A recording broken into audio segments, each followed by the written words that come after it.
Штурм правительственного здания, сорваны флаги, чрезвычайные меры, официальное заявление власти, столица задействовала силовиков. Захват пленных и заложников, новый виток эскалации, ход войны на Ближнем Востоке меняется. Молчание Белого дома, как Иран бросил Трампа в пропасть, резонансные детали. Старт мирных переговоров. США впервые направляют переговорщиков в Киев. На Банково заявляют о шаге вперед. Заявление Зеленского после визита к Эрдогану. Чего хочет Кремль? ЕС – это корабль, плывущий навстречу смерти. Братислава и Будапешт против Брюсселя. Требование открыть краны и наполнить Европу российской нефтью. Обращение к Зеленскому. Россия объявила самую масштабную волну эвакуации. Транспорт с людьми уже движется к границам. Что произошло? Как в загоне, масштабный скандал в Украине, антисанитария, незаконное удержание и бесчеловечное отношение. Внезапная проверка в здании ТЦК с мобилизованными. Опубликованы жуткие кадры. Об этом и не только. Досмотрите. Друзья, всем привет, это «Время Прядко», коротко, четко и по делу о том, о чем говорят в мире. Спасибо вам за поддержку, и я начинаю.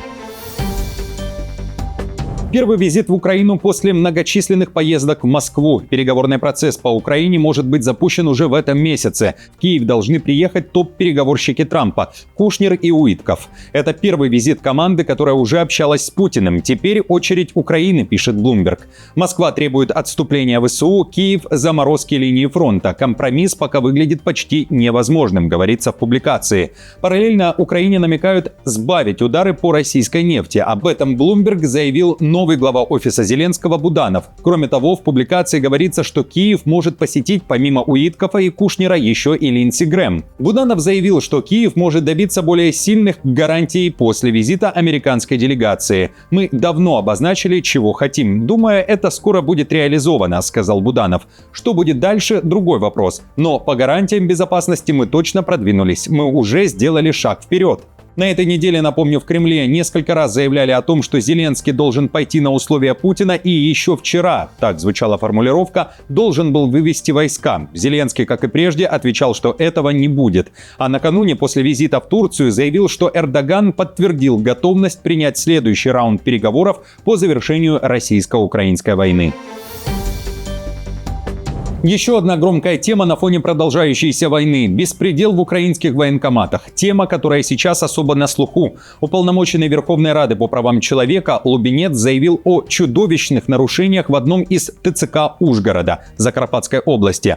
Он опубликовал фото и видео, которые доказывают, что представители ТЦК издеваются над мобилизованными, отбирают у них документы, мобильные телефоны и держат в полной антисанитарии. Это выяснилось в ходе внезапной проверки военкомата. По словам Лубинца, в Ужгородском ТЦК люди находились неделями, по 20, 30 и даже 50 дней. Среди задержанных ветеран ВСУ, а также те, кто не может быть отправлен на фронт по состоянию здоровья. Цитирую. Условия пребывания унижают человеческое достоинство. На 40-60 человек всего 3 кружки и 8 металлических тарелок. Люди вынуждены есть по очереди из одной посуды без обработки. Нет подтверждения организации питания. Полная антисанитария. 1 туалет и 1 душ на такое количество людей. Отсутствует постельное белье.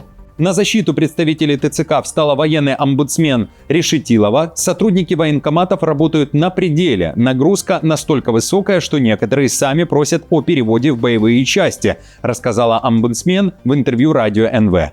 Решетилова при этом уверяет, что людей в форме уже травят даже дети, которые насмотрелись роликов о плохих ТЦК в интернете. Видео Решетилова назвала российской пропагандой. І це вже дуже небезпечний дзвіночок, тому що не готова дитяча психіка в першу чергу піддається на російську пропаганду, і коли їхня агресія, підліткова агресія спрямовується проти військовослужбовців, це точно потребує нашої активної протидії. Плюс очевидно, що якісь такі речі вони можуть чути вдома. Ставки повышены, Тегеран меняет цену войны и бьет по решимости США. Иран, даже ослабленный, показывает зубы. Впервые за 1000 боевых вылетов сбиты американские самолеты, и это не про победу на поле боя, а про игру на нервах. Так на события в Иране реагирует западная пресса. Wall Street Journal и ряд других изданий посвящают свои материалы иранским ударам по американской авиации. Это топ-тема с пятницы после черного дня для ВВС США. В материалах говорится, Америка доминирует в воздухе, но но не контролирует его полностью, и это тревожный сигнал. Пока Вашингтон говорит о почти победе, Иран продолжает запускать ракеты и дроны каждый день. И такие действия бьют по нарративам Белого дома, считают авторы материала. Вопрос в том, насколько такие удары ослабляют решимость президента Дональда Трампа продолжать и даже расширять войну в момент, когда он уже, казалось, стремился быстро ее завершить. Это определенно показывает, что Иран может победить, не побеждая, сказал Алан Эйр, бывший эксперт Госдепартамента по Ирану и сотрудник Middle East Institute. Американский нарратив таков: у нас все под контролем, но это разрушает этот нарратив. Главный удар для США – это потеря пилота, поиски которого затянулись. Речь о летчике, который был на борту сбитого F-15 в пятницу. За него, как вы помните, Иран готов заплатить вознаграждение тем, кто найдет. Поисково-спасательную операцию ведут и США. В то же время захват пленных – это большой козырь Ирана. Если силы КСИР найдут летчика первыми и возьмут в заложники, то у Тегерана появится мощный козырь против США. Как в легендарном кризисе заложников 1979 года, травматическое событие в истории США, которое заложило основу почти 50-летней истории враждебных отношений между Вашингтоном и Тегераном, пишет Нью-Йорк Таймс. Тот кризис, когда радикальные студенты захватили посольство США в Тегеране и удерживали 52 американцев в течение 444 дней, стал своего рода моделью для Ирана, которую он совершенствовал в последующие десятилетия, как способ привлекать внимание мира, наносить ущерб противникам и добиваться уступок. Американские СМИ и эксперты считают, что сценарий развития 2 – иранцы могут взять в плен американца и объявить об этом публично, а если факт захвата останется в тайне, то силы Тегерана могут выйти на США по закрытым каналам и заключить негласную сделку, требуя уступок в обмен на тайное освобождение члена экипажа. Нью-Йорк Таймс пишет, что если летчика найдут и спасут американцы, а спецназ был сразу направлен в Иран, то этот эпизод все равно подчеркивает риски проведения операций над территорией Ирана, противника США, который способен нанести ответный удар. Вывод такой: если пилот окажется в руках Ирана, это может резко изменить ход войны и политическую игру США. А вот Телеграф пишет о третьем варианте – США на пороге наземной операции. Если пилот погибнет при захвате или во время неудачной спасательной операции, это полностью перевернет динамику. Вместо пути к выходу из войны это может стать триггером для наземного вторжения. Если пилот погибнет и появятся доказательства, что иранские силы убили его после катапультирования, или если спасательная операция провалится с потерями среди американцев, мистер Трамп немедленно столкнется с давлением с требованием ответить. Отмечу, что Трамп в своих постах в соцсетях не писал ничего о летчике, который пропал на территории Ирана, однако в субботу напомнил: дедлайн, который Белый дом озвучил Ирану, заканчивается 6 апреля. Так быстро пролетели 10 дней. Требование открыть Ормузский пролив. Помните, когда я дал Ирану 10 дней, чтобы заключить сделку или открыть Ормузский пролив? Время истекает. Осталось 48 часов, прежде чем на них обрушится весь ад. Слава богу. После этого заявления Трампа сенатор-республиканец США Линдси Грэм, которого считают одним из самых активных сторонников военной помощи Украине и жестких санкций против России, заявил, что он провел переговоры с Трампом и тот готов начать военную операцию, если Иран не выберет дипломатию. Если они выберут неверный путь, Иран ждет масштабная военная операция. Этот режим был серьезно ослаблен в ходе операции «Эпическая ярость». Его царство террора против региона и всего мира должно закончиться, желательно через мирную сделку. После разговора с президентом Трампом сегодня утром я полностью убежден, что он применит подавляющую военную силу против режима, если они продолжат блокировать Ормузский пролив и откажутся от дипломатического решения для достижения наших военных целей. Иран в субботу вечером при этом заявил о новой волне ударов. По данным КСИР, целью стали военные базы США в регионе, а также военные объекты Израиля. В Иране в противовес США заявили, что несмотря на удары со стороны американских войск, Тегеран использовал новую ПВО, которая и била по самолетам ВВС США. Как мы уже ранее заявляли, мы демонстрируем наши возможности на поле боя. Враг должен знать, что мы опираемся на новые системы ПВО, созданные молодыми, образованными и гордыми людьми нашей страны, и поочередно вводим их в действие в боевых условиях. Мы, безусловно, добьемся полного контроля над небом нашей страны и еще более наглядно продемонстрируем миру унижение слабого врага. О глубокой озабоченности тем временем говорят в МАГАТЭ. Именно так там отреагировали на новый прилет по территории иранской АЭС Бушер. Гендиректор Гросси заявил, что территории атомных электростанций и прилегающие к ним районы ни в коем случае не должны становиться мишенями. При этом известно об одном погибшем – это иранец. Россия же объявила о самой масштабной волне эвакуации сотрудников Росатома, которые до этого момента находились на станции. 198 человек, если быть точными. Это самая большая волна эвакуации.